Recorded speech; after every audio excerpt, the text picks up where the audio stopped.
Apakah kamu bertanya-tanya kenapa Amerika selalu mengembargo Iran? Selain konflik Timur Tengah yang semakin memanas dengan Amerika, apakah ada alasan lainnya? Kamu mungkin belum tahu fakta ini, bahwa Amerika sebenarnya sudah membuat Iran sebagai musuhnya sendiri sejak tahun 1953. Sejak CIA menumbangkan Perdana Menteri Iran atas nama demokrasi demi kilang minyak. Ketika revolusi Islam terjadi di tahun 1979, Amerika tak lagi memiliki cengkraman pada sumber daya Iran. Perbedaan ideologi juga membuat negeri Paman Sam ini ingin membuat Iran tetap tunduk. Sanksi ekonomi pun dijatuhkan. Terlebih lagi setelah gosip program nuklir Iran menyebar ke telinga barat. Mereka semakin menekan Iran. Semua ini dilakukan dengan dalih menjaga keamanan global dari ancaman senjata Iran. Tapi, benarkah itu alasan Amerika mengembargo Iran? Atau ada hal lain? Dalam video ini, kita akan kupas semuanya.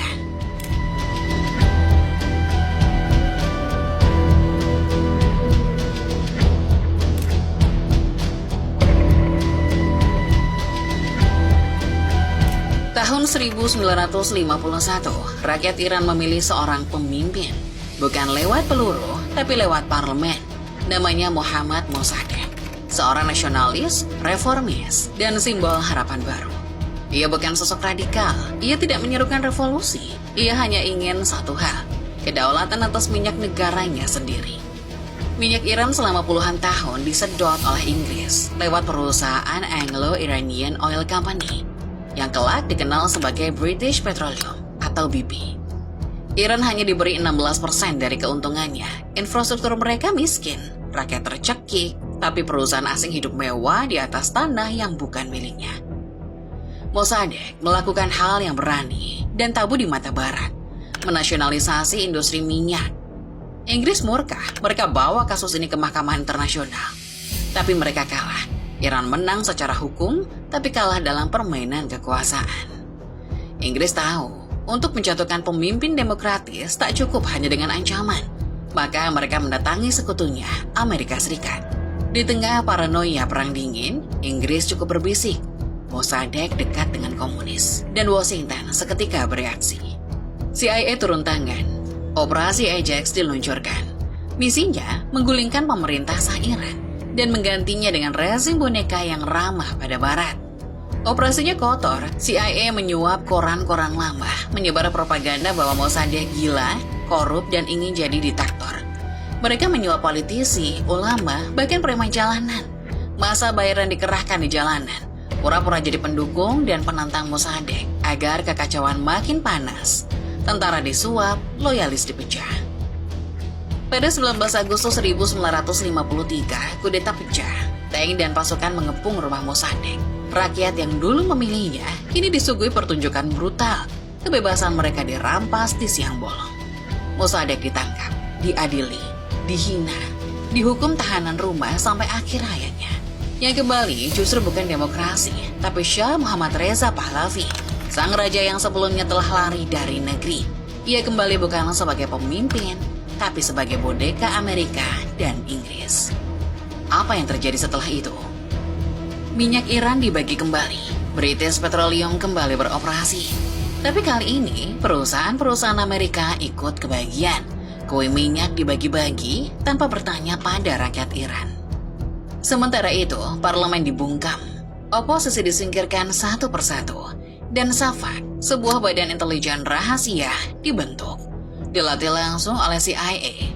Tugasnya sederhana, memburu, menyiksa, dan membungkam siapapun yang berani melawan. Demokrasi yang dipilih rakyat diganti dengan kediktatoran yang disetir dari luar negeri. Apa jadinya sebuah bangsa jika demokrasi yang mereka pilih malah dijatuhkan oleh kekuatan asing?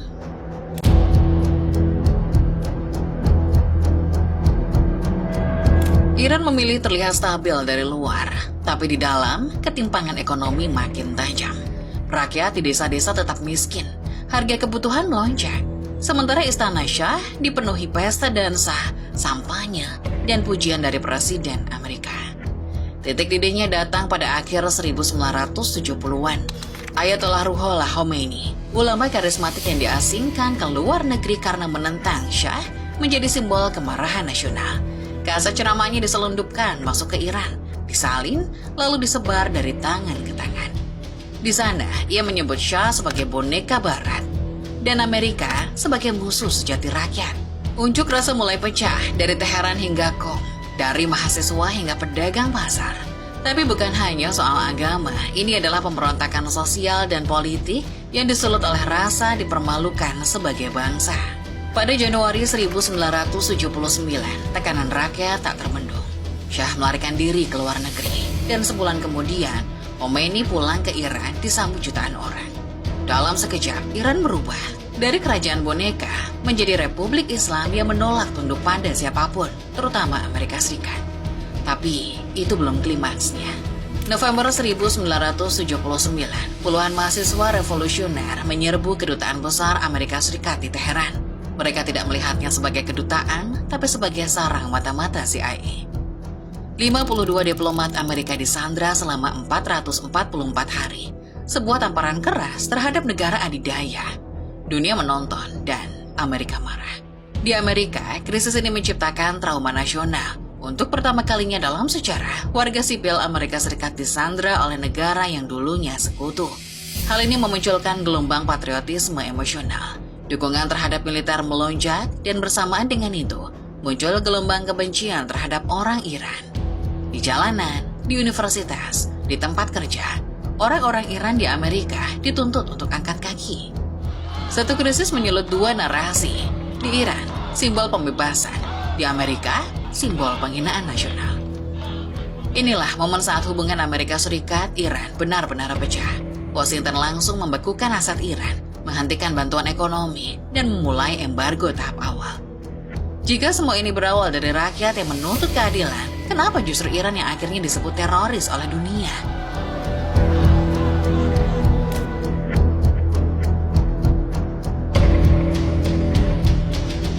Pada tahun 1984, Amerika Serikat secara resmi menetapkan Iran sebagai negara sponsor terorisme. And all of these states are united by one simple criminal phenomenon. Their fanatical hatred of the United States, our people, our way of life, our international stature. And the strategic purpose behind the terrorism sponsored by these outlaw states is clear: to disorient the United States.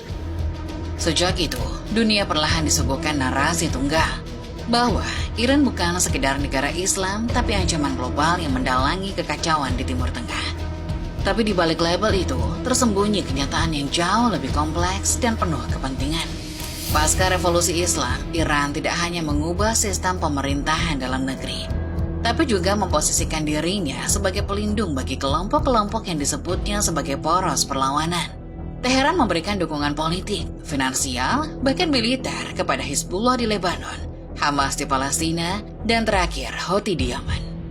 Bagi Iran, ini adalah bentuk solidaritas terhadap bangsa-bangsa yang ditindas. Namun bagi Amerika Serikat dan sekutu-sekutunya, tindakan itu adalah ancaman langsung terhadap stabilitas geopolitik yang sudah mereka desain sejak lama. Media Barat pun segera membentuk gambaran tunggal tentang Iran.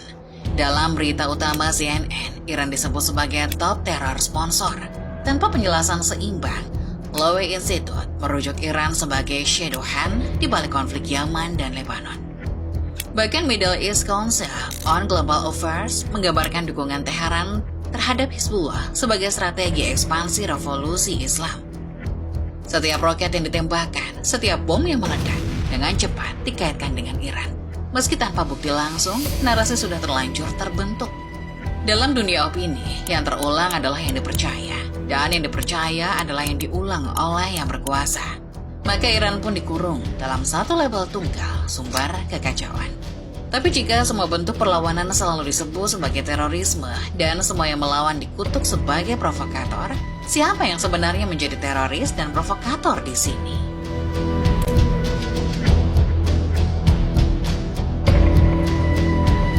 Program nuklir Iran tidak dimulai saat konflik memanas, justru sebaliknya. Iran sudah mengembangkan teknologi nuklir sejak lebih dari 50 tahun lalu.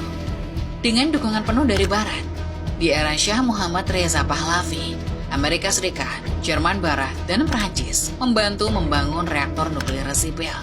Bahkan Washington ikut membentuk lembaga riset nuklir Iran melalui program Atoms for Peace. Saat itu, nuklir dianggap simbol kemajuan dan modernisasi.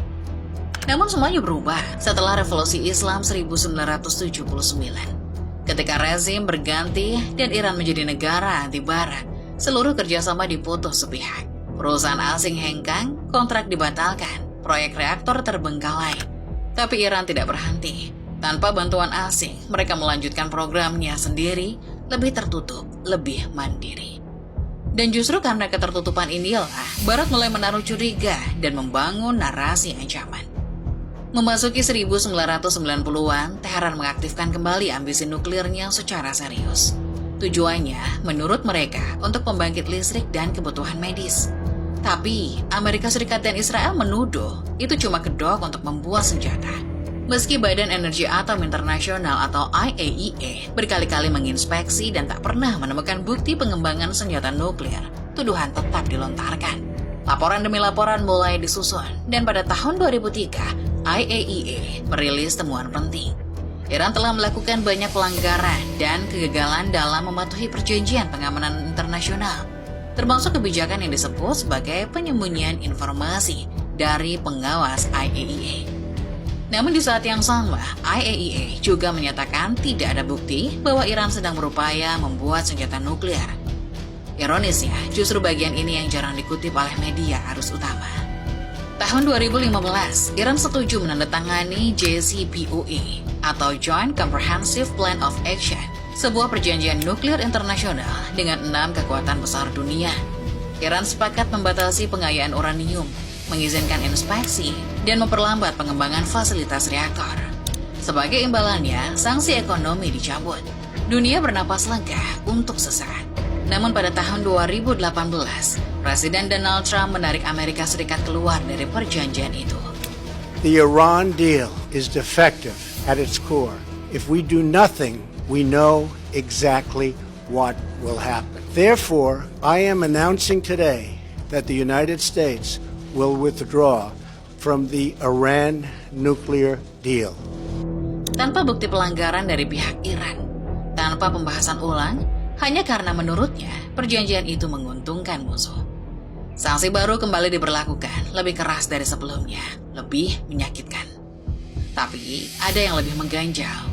Kalau program nuklir adalah alasan utama, kenapa Israel dan India yang jelas-jelas punya senjata nuklir tak pernah dijatuhi sanksi?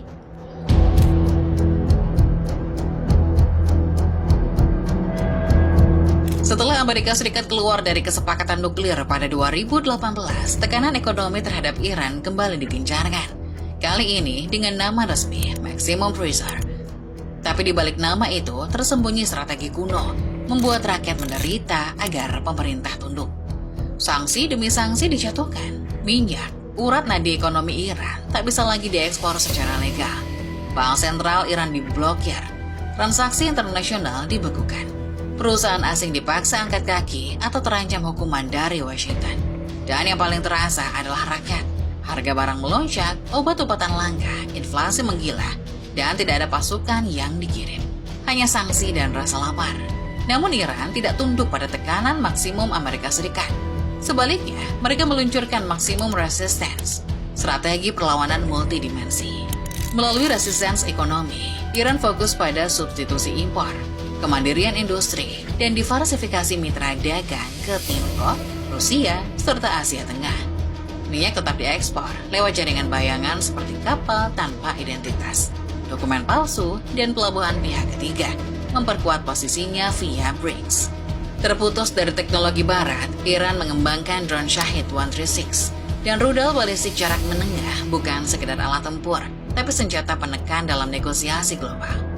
Diplomasi formal mulai ditinggalkan, ancaman balik menjadi bahasa yang mereka gunakan. Di Timur Tengah, Iran memperluas pengaruh lewat poros perlawanan, dari Hizbullah di Lebanon, Houthi di Yaman, milisi Syiah di Irak, hingga dukungan untuk Assad di Suriah. Semua diarahkan untuk satu tujuan, melemahkan kehadiran militer Amerika dan kepentingan Israel.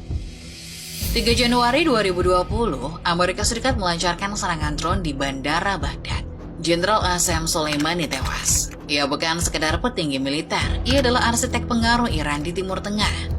Sosok karismatik yang dihormati di dalam negeri dan ditakuti di luar. Bagi rakyat Iran, pembunuhan Soleimani bukan hanya tindakan militer, tapi penghinaan nasional. Hari-hari setelah itu, jutaan orang turun ke jalan. Bukan untuk membalas dengan senjata, tapi dengan simbol. Foto Soleimani diangkat bersama bendera. Pemakamannya diiringi lautan manusia. Ia menjadi simbol perlawanan, bukan hanya terhadap Amerika, tapi terhadap seluruh sistem dunia yang mencoba menundukkan Iran. Tak lama setelah itu, Iran meluncurkan puluhan rudal ke pangkalan militer Amerika Serikat di Irak. Tidak ada korban jiwa, tapi pesan dikirim dengan sangat jelas. Mereka tidak main-main dengan serangan balasan yang setimpal. Sejak itu, Iran membalas dengan cara yang tak selalu terlihat di peta atau berita utama. Bukan hanya lewat senjata, tapi lewat sikap. Mereka membangun ketahanan, memperkuat aliansi, dan tetap berdiri di tengah tekanan. Perlawanan mereka tak selalu berbentuk serangan. Kadang cukup dengan bertahan saat dunia menunggu mereka menyerah. Sekarang, butuh berapa banyak embargo yang harus dijatuhkan sampai akhirnya Iran berhenti berjuang dan tunduk pada hegemoni global?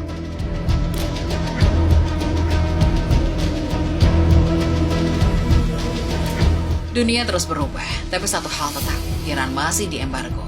Sanksi belum dicabut, tekanan belum berhenti, tapi Iran juga belum menyerah. Alih-alih menunggu pengampunan dari Barat, Iran memilih membangun blok tandingan. Mereka memperkuat aliansi dengan Rusia, Tiongkok, dan negara-negara BRICS. Di forum-forum internasional, Iran hadir bukan sekedar sebagai tamu, tapi sebagai suara yang menantang dominasi lama. Dalam perdagangan energi, mata uang yuan dan rubel mulai menggantikan dolar. Transaksi dilakukan lewat kanal alternatif, memotong sistem SWIFT, dan melangkahi ketergantungan pada Barat. Iran tetap hidup di tengah tekanan, ekonominya terseok, rakyatnya lelah, tapi negaranya tidak runtuh. Karena yang mereka pertahankan bukan sekedar wilayah atau kekuasaan, tapi kedaulatan. Di satu sisi, mereka dicap sebagai negara nakal, pengacau, ancaman, memberontak. Tapi di sisi lain, mereka adalah simbol bagi bangsa-bangsa lain yang selama ini dikerdilkan oleh sistem global. Simbol bahwa bertahan tanpa tunduk masih mungkin dilakukan. Amerika bilang embargo ini demi perdamaian, demi stabilitas. Tapi mari kita ingat kembali, siapa yang pertama menjatuhkan pemerintahan sah hanya karena minyak? Siapa yang membayar massa, menyuap parlemen, dan mengatur kudeta dari balik tirai diplomasi? Dan siapa yang paling takut? Bukan pada nuklir, tapi pada satu bangsa kecil yang memilih berdiri tanpa izin dari Washington. Iran bukan negara tanpa dosa, tapi apakah Iran diblokade karena program nuklirnya? Atau karena mereka berani berkata tidak sejak 1953? Tulis pendapatmu di kolom komentar. Jika menurutmu narasi seperti ini penting untuk didengar lebih banyak orang, jangan lupa untuk like, share, dan subscribe channel Legasi.